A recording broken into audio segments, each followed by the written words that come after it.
మీడియాతో మాట్లాడిన బాల్క సుమన్ రాష్ట్ర ప్రభుత్వంపై తీవ్ర విమర్శలు చేశారు. ప్రభుత్వం తనను టార్గెట్ చేసిందన్నారు. తనను ఎంతగా వేధించినా కాంగ్రెస్ ప్రభుత్వం మోసాలను ప్రశ్నిస్తూనే ఉంటామన్నారు. మళ్ళీ వాళ్ళ అధికారంలోకి వచ్చినటువంటి కాంగ్రెస్ ప్రభుత్వం మళ్ళీ నన్ను టార్గెట్ చేస్తూ ఉంది. ఈ 3 సంవత్సరాల పాలనలో నా మీద పదుల సంఖ్యలో కేసులు పెట్టింది. మరి పాత రికార్డు వీళ్ళు బద్దలు కొడతారో ఏందో తెలియదు. గతంలో 226 కేసులు ఉండే నా మీద తెలంగాణ ఉద్యమంలో.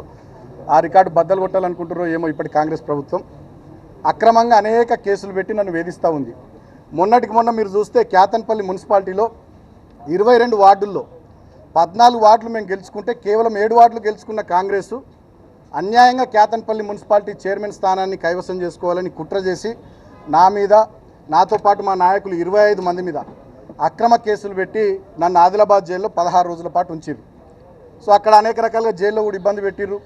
నాకు థ్రోట్ ఇన్ఫెక్షన్ వస్తే ట్యాబ్లెట్లు ఇవ్వలే. దాదాపు 4-5 రోజుల పాటు విపరీతమైన చలి అక్కడ ఉంటుంది. ఫిబ్రవరి మాసం చలి బాగుంటే నాకు బెడ్షీట్ ఇవ్వలే. అనేక రకాలుగా నన్ను రిస్ట్రిక్షన్స్లో ఉంచుతూ వేధించింది. అయినా వాళ్ళ కడుపు మంట ముఖ్యమంత్రి రేవంత్ రెడ్డిది, మంత్రి వివేక్ది, కాంగ్రెస్ ప్రభుత్వ పెద్దల కడుపు మంట చల్లారనట్టుంది. తనపై అక్రమంగా అన్యాయంగా కేసులు పెట్టారన్నారు బాల్క సుమన్. తనను జైలుకి పంపి పైశాచిక ఆనందం పొందాలని చూస్తున్నారని మండిపడ్డారు. సింగరేణిలో వారసత్వ ఉద్యోగాలు ఇస్తామన్న కాంగ్రెస్ హామీలపైనే తాను ప్రశ్నించానన్నారు. ఆ పెట్టిన సెక్షన్స్ కూడా మా లీగల్ టీంతో ఇప్పుడు మాట్లాడుతుంటే ఆ ఒక్క సెక్షన్ నాకు అట్రాక్ట్ కాదు.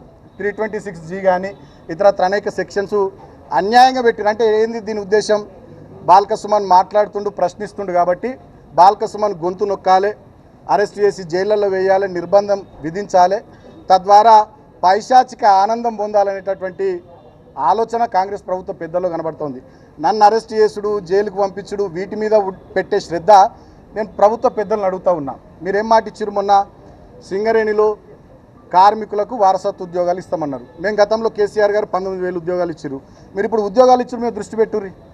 జీవో 76 ద్వారా మేము సింగరేణిలో ఇళ్ల పట్టాలు ఇచ్చినాం. ఒక రామకృష్ణపూర్లోనే 3,366 కుటుంబాలకు మేము పట్టాలు ఇచ్చినాం. ఇప్పుడు మీరు పట్టాలు ఇచ్చిన మీద శ్రద్ధ పెట్టుర్రి. ఒక్క పట్టా కూడా ఇవ్వలే ఈ 3 ఏళ్లలో. ఇవాళ సింగరేణిలో 15,000 కోట్ల కుంభకోణం చేసిర్రు. 40 లక్షల టన్నుల బొగ్గు మాయమైంది, 1,600 కోట్లు దాని విలువ.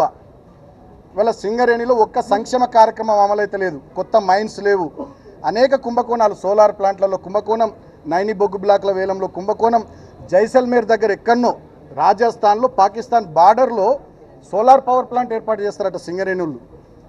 అది ఎవరికి తెలియదు, అక్కడ ఏమవుతుందో ఏందో తెలియదు. దాంట్లో కుంభకోణం. ఇవాళ మొత్తం సింగరేణి కుంభకోణాలమయమైపోయింది, బొందలగడ్డగా మారిపోయింది. 9 జిల్లాల్లో విస్తరించినటువంటి సింగరేణి, సుమారు 12 నుండి 14 అసెంబ్లీ నియోజకవర్గాల పరిధిలో విస్తరించినటువంటి సింగరేణిలో ఇవాళ మా కార్మికులు కానీ, వాళ్ళ కుటుంబాలు కానీ, రిటైర్డ్ కార్మికులు కానీ, కాంట్రాక్ట్ కార్మికులు కానీ, ఆ ప్రాంత ప్రజలు కానీ చాలా ఆవేదనతోని, ఆందోళనతోని, బాధతో ఉన్నారు. ఆ ప్రాంత ప్రతినిధిగా ఆ ప్రజల తరపున, ఆ కార్మికుల తరపున మేము మాట్లాడుతున్నాం. మేము మాట్లాడుతూనే భరించలేనటువంటి కాంగ్రెస్ ప్రభుత్వ పెద్దలు ప్రజాపాలన పేరిట ఎమర్జెన్సీ నాటి రోజుల్ని తలపిస్తూ ఉన్నారు. తాను పారిపోయానన్న ఆరోపణల్లో వాస్తవం లేదన్నారు బాల్క సుమన్. ప్రభుత్వం తమని వేధించడంపై పెట్టే శ్రద్ధ ఎన్నికల హామీలపై పెడితే బాగుంటుంది అన్నారు. సుమన్ పారిపోయింది, అటుపోయింది, ఇటుపోయింది అంటారు. నేను ఎటు పోలే. తెలంగాణ భవన్లో మా పార్టీ యాక్టివిటీ ఉంది, విద్యార్థి విభాగం సంబంధించినటువంటి మెంబర్షిప్ యాప్ తయారు చేసేది ఉంది. ఆ పనిలో మేము నిమగ్నమైన. మేము ఎటు వారిపోలే, ఎటు పోలే.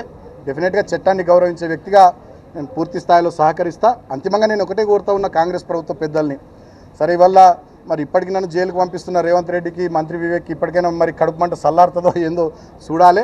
మా మీద పెట్టే శ్రద్ధ, మా మీద చేసే ఎదురుదాడి, మా మీద కేసులు పెట్టి జైళ్ళకు పంపించాలనేటటువంటి దాని మీద ఉన్న మీ తాపత్రయం, దాంట్లో సగమైన మీరు ఇచ్చిన 6 గ్యారంటీల మీద, 420 హామీల మీద, చేవేళ్లలో చెప్పిన SC/ST డిక్లరేషన్ మీద, కామారెడ్డిలో చెప్పిన BC డిక్లరేషన్ మీద, వరంగల్లో చెప్పిన రైతు డిక్లరేషన్ మీద, అదేవిధంగా సరూర్ నగర్లో చెప్పిన యూత్ డిక్లరేషన్ మీద పెట్టి ప్రజలకు 4 మంచి పనులు చేయాలని కాంగ్రెస్ ప్రభుత్వ పెద్దల్ని కోరుతా ఉన్నా.